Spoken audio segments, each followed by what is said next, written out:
Hello, this is the chapter reading for The Groomsman by Marina, Hanna. Chapter 1. Lauren.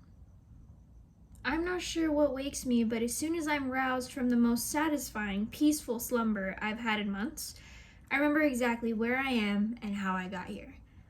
I look up at the ceiling to admire the rainbow of light created by the stray ray of sunshine hitting the ornate crystal light fitting as it filters through a gap in the curtains. As I glance to my right, my eyes fall on the hunk of a man lying next to me, blissfully sleeping like a baby. Jesus, he even snores perfectly.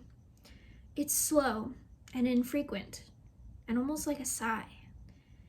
He makes me want to lie beside him and spoon, fall asleep in his arms and be engulfed in the protection and comfort they offer, and stay there for all eternity. But never kid a kidder, right? I know what this is. A night filled with lust and desire with an acquaintance. An encounter with no expectations. A silent agreement that there will be no exchange of phone numbers. No promises to call. Just two people connecting to satisfy their sexual needs. Of course, there are some rules that should be adhered to at weddings, such as dress code, not wearing white, not upstaging the bride. But wedding hookups are expected. I don't think there are any rules against that. It's just two people who are insanely attracted to each other giving in to their desires. The bridesmaid and the groomsman keeping with tradition and doing the dirty. I study his facial features. Although his eyes are closed, I recall how penetrating they are. I recall how an eager look flashed in his cinnamon brown eyes every time they caught mine. They blazed with such desire as they raked boldly over my body. They gleamed with satisfaction with each touch as he explored each and every contour of my body. His generous lips, and trust me, they're very generous, are curved at the corners with the beginnings of a smile. Perhaps he's dreaming about last night. What images are running through his mind? What sensations is he remembering? My memory serves me very well, and I know with certainty that any images playing in his mind are not pure. They're lecherous. There was a hunger that made us desperate to feed our salacious appetites for each other. I feel my skin tingle at the mere memory of our night together. But when I recall his kisses, while his mouth covered mine, there was a surprising gentleness. His lips were warm and soft as they nibbled at my earlobe. They were exploratory as he took his time to kiss each erogenous zone of my body. I smile to myself as I recall his squared jaw clenched when he was pounding into me, and the grin that splayed across his face at his satisfaction when we simultaneously hurtled to the finish line, both crying out in pleasant exhaustion. I sit up in order to fully appreciate him, because let's face it, who knows how long it'll be before I have amazing sex like this again? Who knows how long it will be before I find a man so insanely sexy, so ravishingly handsome, so magnificently skilled in satisfying me. I'd go as far as saying I'd sell my soul to have more nights with the groomsman. One bare, muscular arm lies across his body while the other is tucked under his pillow. I admire the intricate rose tattoo on the back of his hand, which starts on his wrist, but doesn't quite reach his knuckles. I wonder if it has a special significance. And since I've spent the entire last 6 hours or so exploring his beautifully hard-toned body, I know that it's his only tattoo. His dark brown hair is ruffled and damp, but I resist the temptation to reach out and lightly swipe the tendrils away from his forehead. Too personal. Too familiar. Ironic, really. The sheet covers the lower part of his torso, and I take a moment longer to appreciate his upper body, his chiseled abs and smooth chest, which still glistens with sweat from the physical exertion of our antics. Would he wake if I ran my tongue along his six-pack? Before I do anything outrageously inappropriate, although judging from last night's escapades, I suspect it's a little late to be acting all prim and proper, I reluctantly slink out of the comfy, inviting king-size bed. Trying to make as little noise as possible, I grab my bridesmaid dress from the heap on the floor and get dressed, while I internally berate myself. Because I can't believe at 28 years of age, I'm going to have to do the walk of shame along the corridor of a 5-star hotel in central London, where yesterday my best friend Jules had a second wedding reception after getting married a few weeks earlier in the Hamptons. She married the love of her life, her boss, Adam Foster. She finally got her happily ever after. Me, not so much. After finding out 6 months down the line that my last relationship was a fraud because, unbeknown to me, he was married, I've kept myself well and truly single. Of course, I've had casual hookups, the last being the hunky Jason Momoa lookalike barman from our regular drinking hut. And even though we both knew at the time that it wasn't going to be anything serious, he's restored my faith in men just a little, because it wasn't just a case of wham bam thank you man. He was up front from the beginning. He didn't do long term because he never envisaged staying in one place long enough to put down roots. But for the few weeks we were sleeping together, he treated me like a princess. He still looks out for me at the bar when guys hover, giving his approval with a nod or his disapproval with a raised eyebrow and subtle shake of his head. I consider him a dear friend, and I'll be sad when he does finally move on. Funny how things turn out. But I seem to have surpassed myself this time, and I can't blame the drink because I somehow managed to stay sober. I only had 3 glasses of champagne and ensured that I spread out my intake during the entire night. And since I wasn't drunk, I can remember every single ravishing detail of last night. Every touch, every look, every kiss his moist lips peppered me with, every feral sound that escaped our lungs.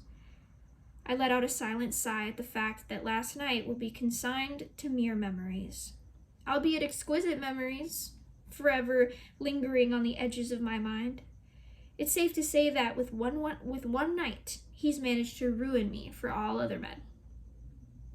Once I've put my dress on, I grab my shoes, stuff my underwear in my clutch bag, ready to tiptoe out just as my phone starts to vibrate. Shit, I say soft and low as I fumble in my bag. I drop the phone when I'm startled by his words, his voice deep and husky, causing his words of last night to ring in my ears. I want to taste you. I can't wait to be inside you. I'm gonna fuck you like you've never been fucked before. Where do you think you're going? I curse under my breath, plaster a smile on my face, and turn to look at the hunk of a groomsman in the bed. I'm heading back to my room to shower and get a change of clothes before I go down to breakfast. He sits up, allowing the sheet to fall low enough to expose his deep V-shaped cut. But my eyes are unable to avoid moving lower to the glaringly obvious tenting of the sheet and the fact that he's standing to attention. Making no attempt to hide it, there's amusement in his eyes as he looks at me, a smirk on his face as he places his hand strategically on his hips. Isn't that a dereliction of your bridesmaid duties? I haven't finished with you yet. What about what I want for breakfast? I shrug, call room service. What I'm craving isn't on the menu. And what exactly is it you're craving for breakfast? He throws the sheet back completely, and my eyes immediately fixate on his hardness. I can't help licking my lips at the sight, as I'm unable to stop every detail of last night flooding my mind. I know exactly what he can do with that thing. I know how long he can keep it up. I know what it feels like inside me. I remember precisely how my body welcomed him, how I ached in anticipation, how he made me gasp at my own arousal. He swings his legs out of bed and stands bold as brass, not the least bit embarrassed to be standing there naked, but then, why would he be? His body is perfection. Everything about him denotes strength and power, a sense of self. He knows exactly how unbelievably capable he is. He steps around the bed and comes towards me, and without using his hands, he presses his naked body against mine. I can feel his hard length through the thin satin fabric of my dress, pressing against my thigh, making me inhale sharply at the feeling of my skin tingling pleasurably. I recall something about promising to eat you out for breakfast, and I never break my promises. He keeps eye contact with me, never faltering. His eyes are on fire, filled with want. and it seems to increase our connection and the level of intensity, making me unable to wrench myself away, enjoying the intimacy of this moment. Clearly used to multitasking, he places kisses on my neck as his fingers push the straps of my floor-length dress off my shoulders, allowing it to glide down my body and fall to the floor, pulling at my feet. My hands instinctively hold on to his broad shoulders as I step out of my dress. He goes from top to bottom, licking the crevice between my breasts, sucking the peaks of my hardened buds. Then he lowers himself to kneel before me, grabs my buttocks, digging his fingers into my flesh, and proceeds to do exactly what he promised. Eat me out, taking his time to kiss my inner thighs, using his mouth to suck and his tongue to lick, making slow movements that become faster and firmer as I moan with pleasure. My fingers are digging into the flesh of his shoulders, grasping on for dear life as my body responds to the seduction of his passion. Oh God. As I'm about to reach my climax, he suddenly stops, picks me up, takes a few steps back to the bed, and places me gently down in the center. He grabs a condom from the nightstand, and in no time, he's lowering his body over mine, placing himself at my entrance, sliding into me as I gasp from the sheer ecstasy as his hardness fills me, throbbing, gyrating, thrusting inside of me. I arch my back to meet each and every thrust. You feel fucking amazing. I can't help but vocalize my pleasure. Never felt so good. Oh yeah, that's it, baby. Let me hear your sexy little moans. As I hurtle towards my orgasm, he thrusts one final time, letting out a groan of pleasure at his release, then collapses breathless beside me. His eyes are closed, his hands resting on his stomach, as he sighs in pleasant exhaustion, and his breaths finally become even. A warmth spreads across me as I imagine us together like this again. What I wouldn't give to have a man like this all of my own. I'm unable to stop myself from letting my imagination run wild as I picture us together as a couple. I've paid my dues. Is it too much to ask the gods who've dangled this man right in front of me, enticing me with his virility, captivating me with his mere presence, to let me keep him for more than one night? I lean down and kiss him softly on the forehead, and then I get out of bed and quietly get dressed to leave and go to my room down the hall. Whilst getting dressed, I remember I'm going to have to do this walk of shame. Hardly ideal, but I'm a big girl. I'll live. I also can't ignore how cliche this whole situation is. The bridesmaid hooking up with the groomsman. So bloody original, I mutter to myself. I know what you're thinking, and there's nothing cliche about what we did last night and into the early hours of this morning. If that's cliche, then I'm all for it, he says. I shake my head dubiously as I look at him. Really? Do you even recall my name? Call me cynical, but I'm not going to ignore the obvious. He sits up and leans against the headboard, his arms at his sides, hands palmed down on the mattress. What the fuck do you take me for? I may be easy, but I'm not an asshole, Lauren. A smile tips the corner of his mouth as he says my name like it's some kind of achievement to have remembered.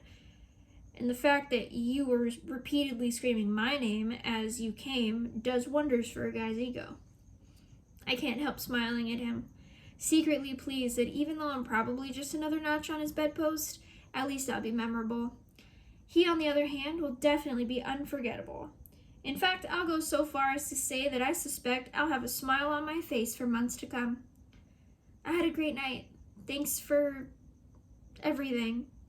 I hasten my exit before I say anything to ruin this, such as, please can we see each other again? But I pause at the door just a fraction, hoping against hope that he'll stop me and ask for my phone number and ask to see me again. But he doesn't. And even though I knew the score going into this, it's with a tinge of disappointment that I let the door silently close behind me.